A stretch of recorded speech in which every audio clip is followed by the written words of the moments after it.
Evel Knievel inspired millions of us with his courage and perseverance.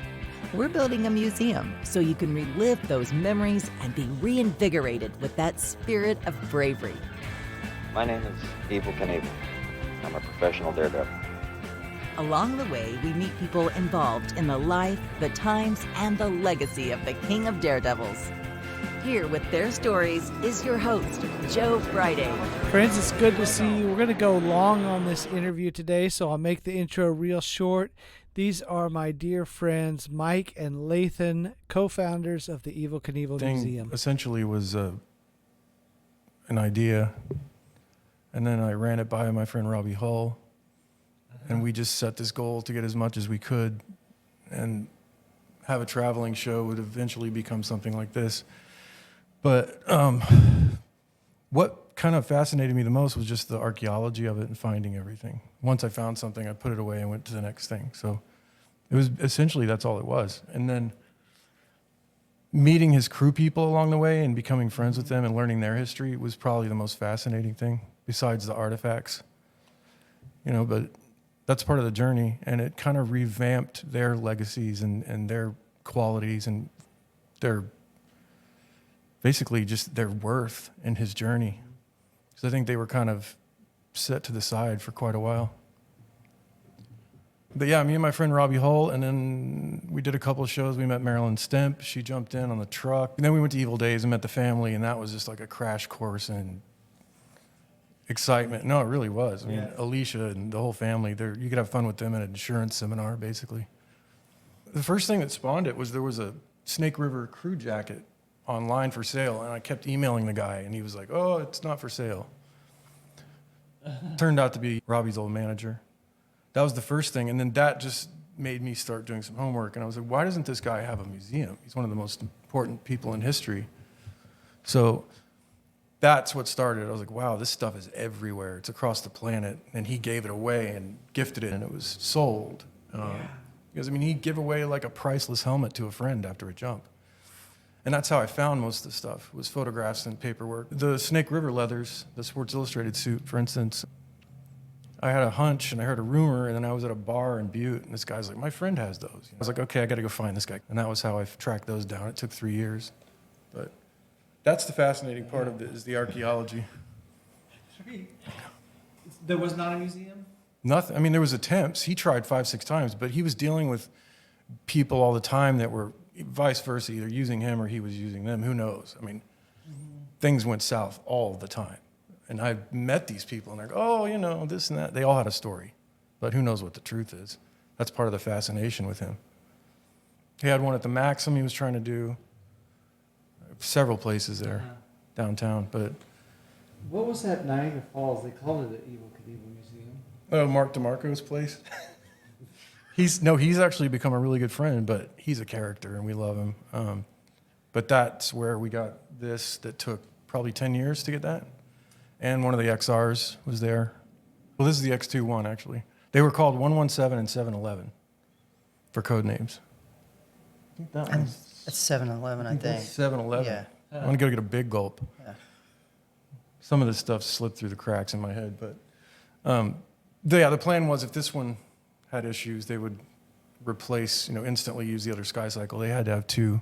But And they ended up shooting this one with a test. yeah, and this one had a dummy, and they did it quietly, and it went straight in the drink, too. Same. Well, interestingly enough, the guy who I bought the truck from was Jeff Lowe. And this is way before Tiger King's scandal and all that.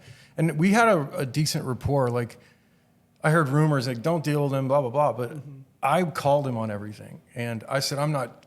He's like, well, nobody's coming here. I said, I'm not giving you a cent unless I meet you and I get what I'm coming for. So I brought a truck. Kelly and Evel sold it to Tony long time ago. And Tony had plans to restore it. But he never saw it because it was sitting in Clearwater, just rotting. So Jeff goes down there after he buys a helmet off of Tony, and he's like, it's not worth scrap. It's worth nothing. It's you got screwed. Like, you could never restore this, blah, blah, blah, which is sort of true. Close. Yeah. But Tony, he was so upset because he sold it to Jeff for, pretty much peanuts. it's just to look at that thing. I looked at it and was like, I saw gold. I was like, I don't care what it takes. This thing's getting restored. My friend Rob and I just worked on him and worked on him and worked on him. And he kind of was fed up with this whole thing too, I think, with dealing with the collecting and the process. But he finally was like, okay, X amount of dollars. And I was like, are you, no BS, you know? And I was like, I'm not sending you any money without the title. So it was like a process for several days. And then he raised the price $5,000 at the last minute. But he FedExed the title, and at this time I was buying leathers and things like that, and bikes, and pallets of Evel's photos, and just, it filled up a U-Haul. I remember it was a Halloween of 14 or 13. Yeah, and I flew out to South Carolina, rented a U-Haul in Savannah, Georgia, and drove down to Beaufort, and walked in there, shook his hand, and he had all the things there. And I said, how much for this? And I brought cash, but he was like, oh, I'll ship that to you. I was like, no. So I had 2 duffel bags. Well, I had 2 duffel bags, and I filled those with the leathers and the outfits and all the important stuff. And the only things I left were the bigger pieces, like the Canyon bike and baskets and buckets full of photographs and things and photo albums. But it's funny because I paid him for that, took what I could carry and get on a plane with the first time. The second time I had a U-Haul. The third time, he's like, oh, I'll ship this pallet out next week. Months went by, and he didn't send it. I flew out there again. And I went in there, and he's like, hey, bro. And I was trying to get the curtain for the truck, the last piece of curtain so we could scan it and have it replicated for the truck. And I went in there the last time, and he was like, I know what you're here for.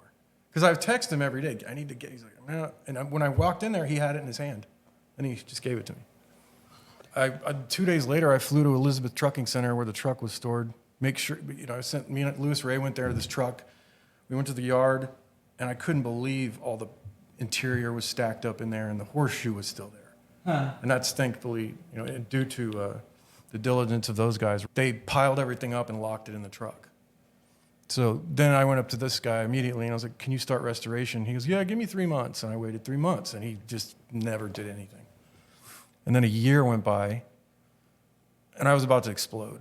It was just really frustrating because it's expensive to move and the whole thing. So the former partner of mine that he had connections with from restoring Jerry Lee's bike said, let me try this guy, and I'll call him. I was like, where does he live? And he's like, Topeka. And I was like, okay. So that's how it started. I mean, he called Mike, and Mike can tell you what he said, but I flew here like a week later and just went in his office and was like, hey, let's make eye contact. And I'd had a lot of people try to partner with me before along the way, and I just stayed away from it and just kept singularly focused on the goal, which was to plow through hemorrhaging money. But yeah, I was looking for the right guy to have my back and to partner with, and it was him. And he immediately got it because he was a fan, and he was at Hutchinson Jump when he was 7 years old. 4 years old, actually. I thought it was 7. Yeah, it was 4. Oh, you're younger than I thought. Yeah. But no, it was the right thing, and it was perfect, and it made sense, and it was the right people, and it was, they believed in me. That was a huge part of it. So that's it in a nutshell. The archaeology aspect was the most fascinating thing for me. Yeah. That's what got me off, was finding something that was missing in the historical significance. But it started with a phone call, and here we are. And to go back to the original thing, Rob Mariani and Brad Wyke, they tried to restore the truck as well, but they didn't own it. And Jeff kept saying, they were spending their own money, and they spent thousands of dollars. So they got to the point where Jeff just would ghost them, and they were finally like, we can't do anything. This isn't our truck. There's not going to waste any more money on this. So I just kept hounding him. Rob would text him every day. I would text him. Rob would be like, sell the truck to Lathan. Sell it to him. And Rob had done the show American Trucker and had that whole thing where he went to Florida and excavated it. Well, yeah, but look how many people it took. 92 people. And through, 3 years? Or I was like the interior decorator and did all the graphics, and Mike has got guys on the trailer and a guy on the wheels, and endless donations. We're really appreciative of that. There's what was that one guy that he just wanted to sand the top of the trailer? He did. All day long. He wanted to come in and polish. People were so excited to throw in anything they had. And that's what's so special about it, I think. But that's how it ended up here. He had it transported almost immediately. And we were off and running. Well, Jerry Lee's daughter said, let's call Mike Patterson. And I was like, does he do what, oh, he restored my daddy's bike. And so Mike can tell the rest of it because he's like, yep. We did. That's, my family is Harley Davidson dealership has a franchise, and we've had it for this year being 75 years. So we're one of the oldest family-owned Harley dealerships in the country, like in the top 10. One thing we do to embrace that history is we do restorations on bikes. So we do jobs for people all over the country, literally all over the world now. So we got called by the Lewis family in about 2014 to do Jerry Lee's 1958 Harley that he had been given by Harley Davidson. They had gifted him the bike because, at that point he was like I guess what you consider a social influencer. He was. That's how they were utilizing him. Was there Elvis also? Elvis got a bike in that same time frame. They were both just bikes from Harley. Things get changed and told, and it's awesome. Side covers. Yeah. But great bike, and he had kept it, and it had gone into disrepair, so they brought somebody in to do the restoration work on it. The person did what we would consider the easy part. They disassembled it, and then they left. So they were kind of stuck with a pile of parts, and that's when they called us. They found us. The call was made by his son-in-law to me, and we said, sure, we'll restore the bikes. Bruce Zimmerman and I, who's I've worked with here for almost 40 years, we drove to Memphis. We took a film crew with us, and we went and picked up the bike at Jerry Lee's house and went into his garage, and the garage was just full of stuff. Cars, boats, stuff, like packed. And in the garage were the motorcycle parts, and they were in buckets, boxes, drawers, sacks, just kind of scattered throughout the place. So Bruce and I spent about an hour just looking for Harley parts and pulled them all out, put them all into buckets, and put them in the van and took them home. But before we left, we got to go inside and hang out with the killer. Yeah, had some tea with him in his wood-paneled living room with the piano and the gold records on the wall. And he was tired that evening because he had been up the whole night before. And I said, are you still, he was 76 at that point. I said, are you still partying like a madman? And he said, heck yeah. I'm not sure he said it exactly like that, but Great balls of fire. Yeah, and then he headed off to bed. So that was our visit with Jerry Lee, and it was really surreal and really cool. And he looked at me straight in the eye and pointed at me and said, killer, you better do a good job. That was pretty cool when he called me the killer. We took the bike back and spread all the parts on the floor and took a picture and then went to work. And, restorations take a while. It was about a year, maybe a year plus job. We brought it back to museum quality. They got it back to Jerry Lee. He was thrilled. He put it in his living room. They, as a family, decided to sell it a couple of years later, and they sold it on Mecum auctions. And Mecum made a really big deal of it. When the auction started, they brought Jerry Lee out, and he stopped the auction, played Great Balls of Fire, and they restarted the auction up. And with the consignment fee, the bike ended up going for $385,000, which was like a top 20 bike of all time for Harley at that point. Just recently, we saw a little article on the internet come out, and it said top 5 Harley Davidsons of all time, and it was on there. It was one of them. That was surprising. Congratulations. Yeah, so that kind of vaulted us even a little further with the restoration business. And then fast forward, and about a year later, and I get a call from the Lewis family, and they said, hey, we have this friend, Lathan McKay, and he's the world's leading Evel Knievel collector. So my interest was piqued because, I grew up in the Harley-Davidson business, and I was a kid of the 70s, so I was obviously, like all other kids in the 70s, maybe even more so, I was into Evel Knievel. So I'm listening, And he said, yeah, Lathan, he bought Big Red, Evel's Mack truck and trailer.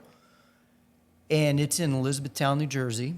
And they're looking at it and they're not doing anything. And we're trying to find somebody to restore this thing. And we know you guys restore motorcycles. Mm-hmm. So do you know anybody? Can you give us a referral for somebody that can restore a Mack truck? I didn't think very long about it. And I just blurted out, we restore Mack trucks. Good answer. Restore anything you got. Yeah. And the irony was I'd never been in a Mack truck, but you know, I knew that we could pull people together, you know, the experts. I mean, our team is amazing, and restoring things is, you know, it's pretty much the same for anything. A Mack truck's just much bigger, but you know, there was a lot involved with an engine rebuild and chassis work and the body work. We had kind of experts for everything, and it ended up being 92 different people or businesses that had a hand in working on this thing, because there were so many different types of trades and expertise that were needed. Mm-hmm. You know, from the engine to the vinyl interior, the carpeting, whatever it was. And it was just a project that literally took every moment for me for the next 2 years of either working on or working with people to do the next part of the job. So kind of acted as the general contractor on it, but a lot of the work was done in-house too by our team, the things that we could accomplish. And it took about 2 years, but it came out really good. And I tell you, when we started it, we were just going to put this thing back together. But as we started into the project, we realized that this was a piece of American history. And it meant a lot to a lot of people. So it kind of went to a place where we knew we had to do everything really right. But the thought was, who gets to do this? You know, I mean, it was like an honor. Even though it was a ton of work, it was never bad work. It was hard, but it wasn't bad. It was amazing.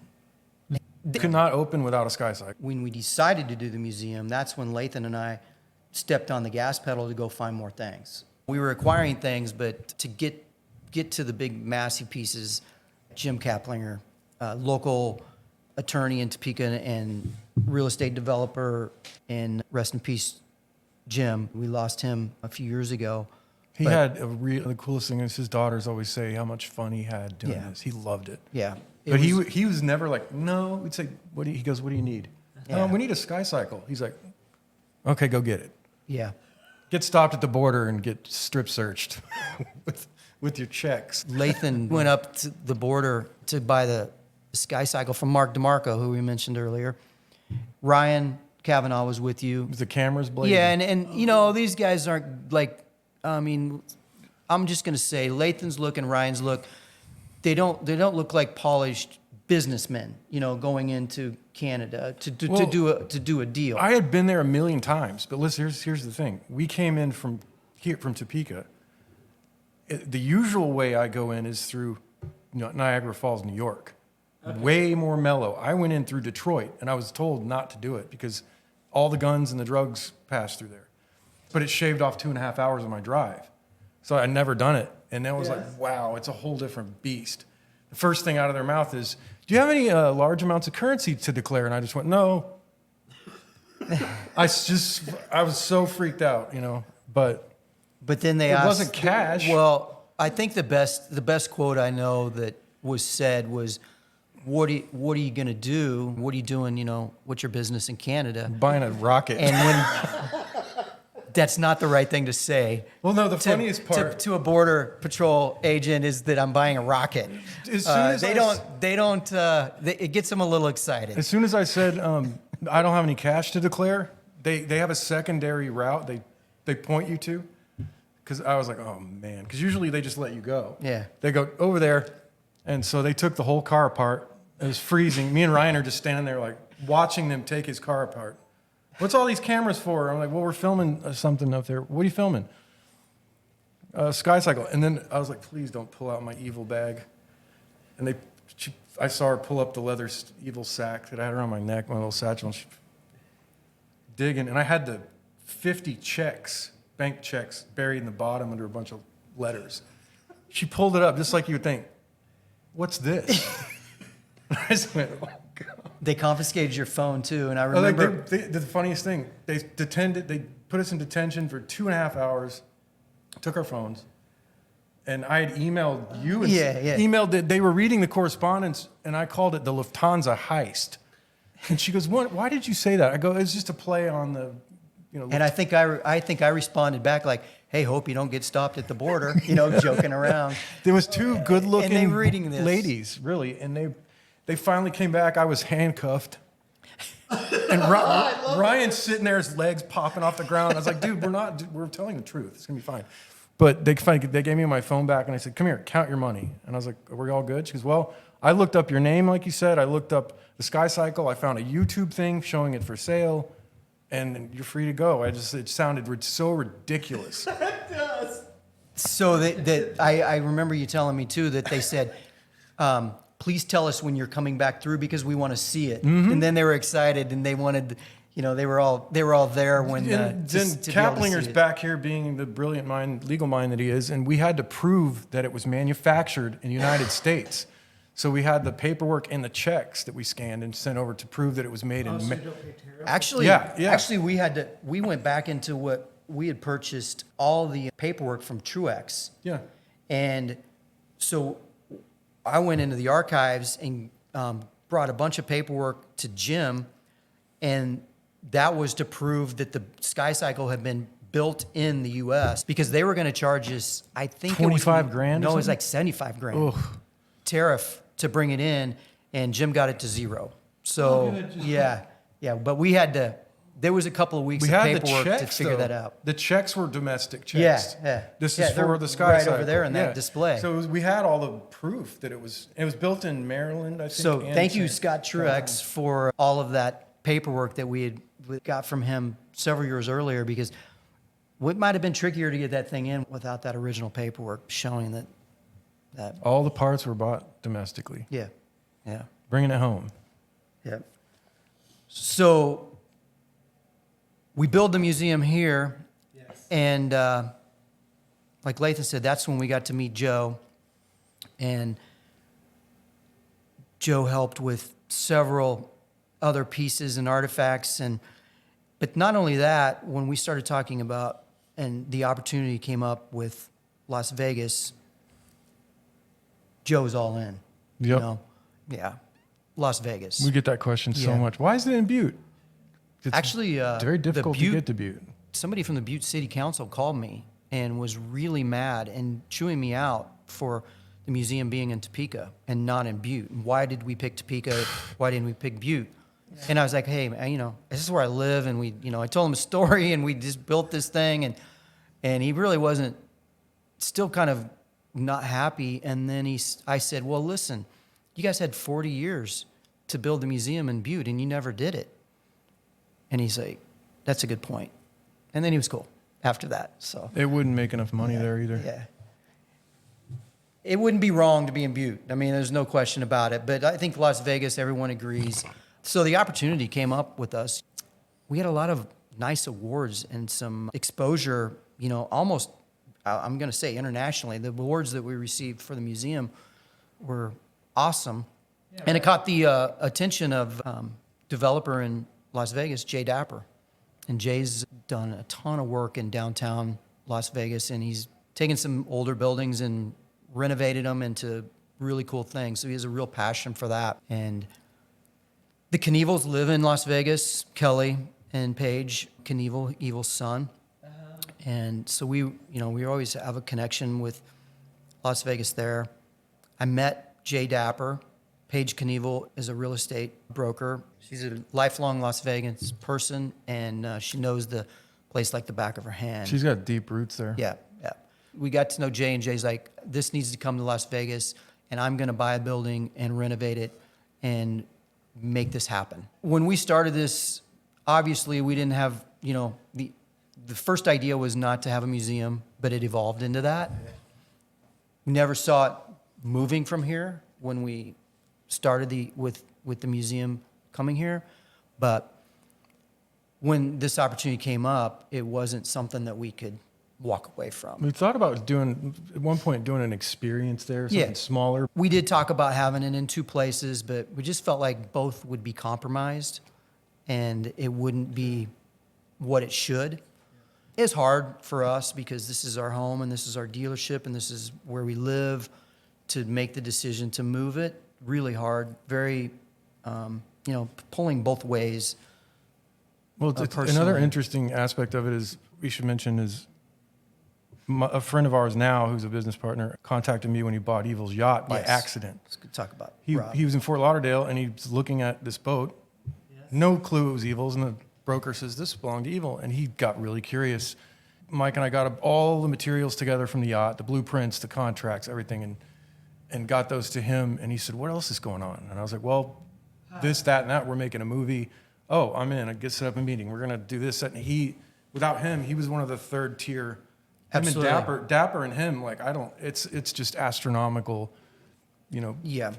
partners that made the next step happen as well. But yeah, Rob Steele, him jumping on board really facilitated to making it happen. And we've been blessed, Lathan and I to have somebody like Jim Kaplinger jump on. And then we got to meet Joe, and then to have someone like Rob Steele join Joe, Lathan, and I. It feels good to have people believe in you. Yeah. That really pulls my tears right there. Because it, you're like, well, when I used to humbling first hang out for with sure. Rob, he lives in my hometown also. But I would always just go, thanks for believing in us. Yeah. Because he did. You Yeah. can spot, some people can spot the negativity towards certain aspects of your mission, but all he saw was positive. What do you need? Let's go. Yeah. And when we met him in Vegas, we met him in Vegas, he was just like, okay, what did he say? I'm impressed, guys. Yeah. That was 3 years ago now? Yep. We kind of had to, we had to meet him, and he came to the museum in Topeka. He wanted to see it. He met our team. And we weren't even here. No, I actually intentionally wanted him to meet our team without us here, just so he could see the type of people we had.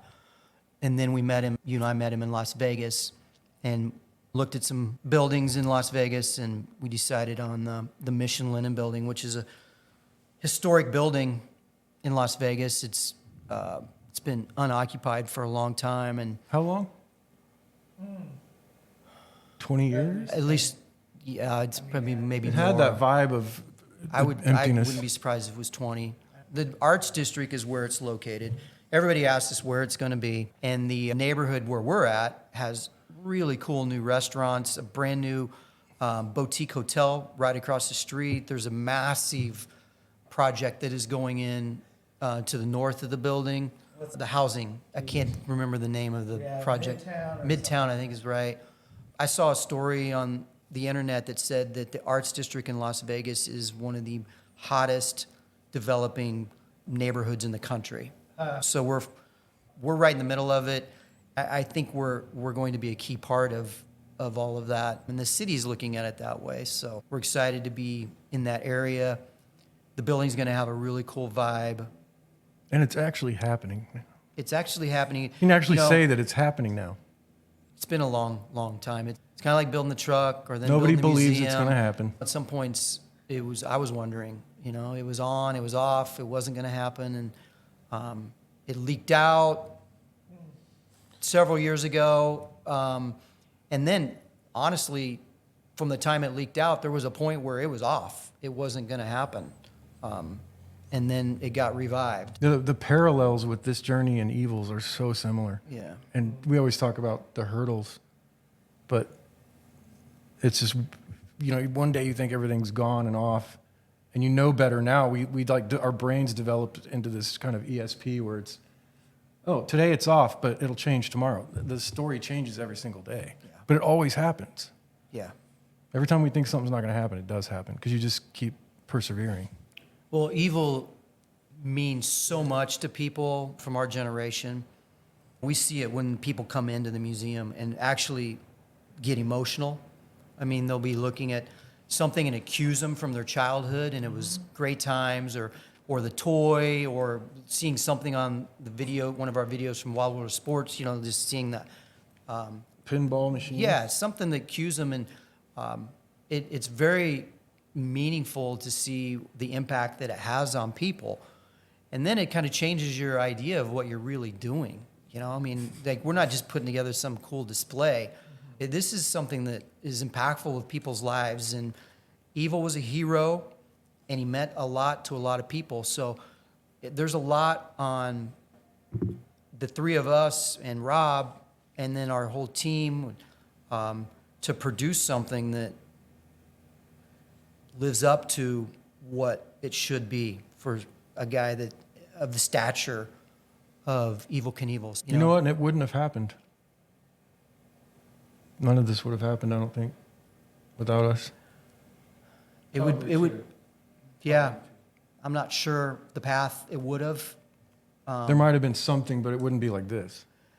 Not to the scale. No, not with every artifact. And Might have been like what we first thought, like a small display.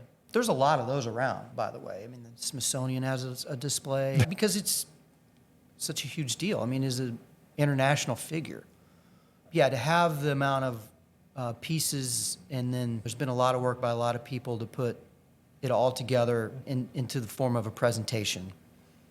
And the new displays are just mind-blowing.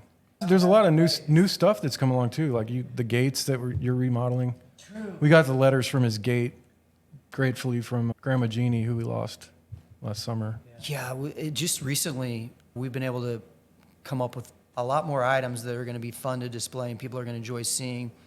In addition to, when we move to Las Vegas, the Knievels are going to allow us to utilize their collection, which they have some really neat pieces, the wheelie car and the other skycycle. So 117 and 711 will both be on display at the museum. You guys are going to be really excited about some of the cool new displays that we're going to be able to have in Las Vegas that, frankly, a lot of them wouldn't fit here. There's a lot of diversity in the four mines. Yeah. The people that we've met, that part is like all a bonus to, the museum. We didn't expect that. We didn't expect seeing them light up and it's so how cool. much it's meant to them, and just meeting new interesting people and hearing stories. And you're right. It's been amazing. Yeah, working with you guys, for me, is inspiring, and it's, the journey's just beginning, really. We could go on for days, but that's it in a nutshell, I think.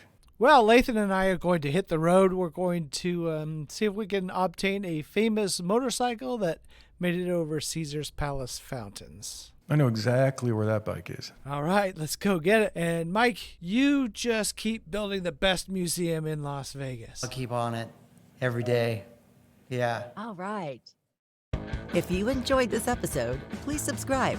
It's our mission to preserve and present the legacy of Evel Knievel. So if you have an idea for an episode or a guest, or have a suggestion to improve our show, just drop us a line at joe@thrill.show.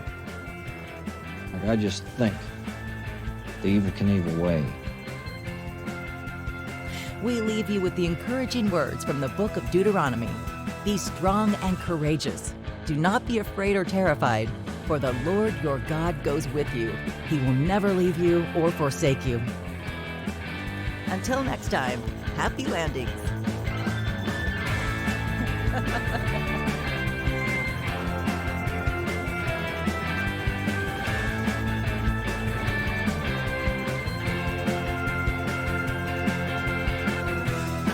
You're like the flag of the seat of your pants. This is where you belong.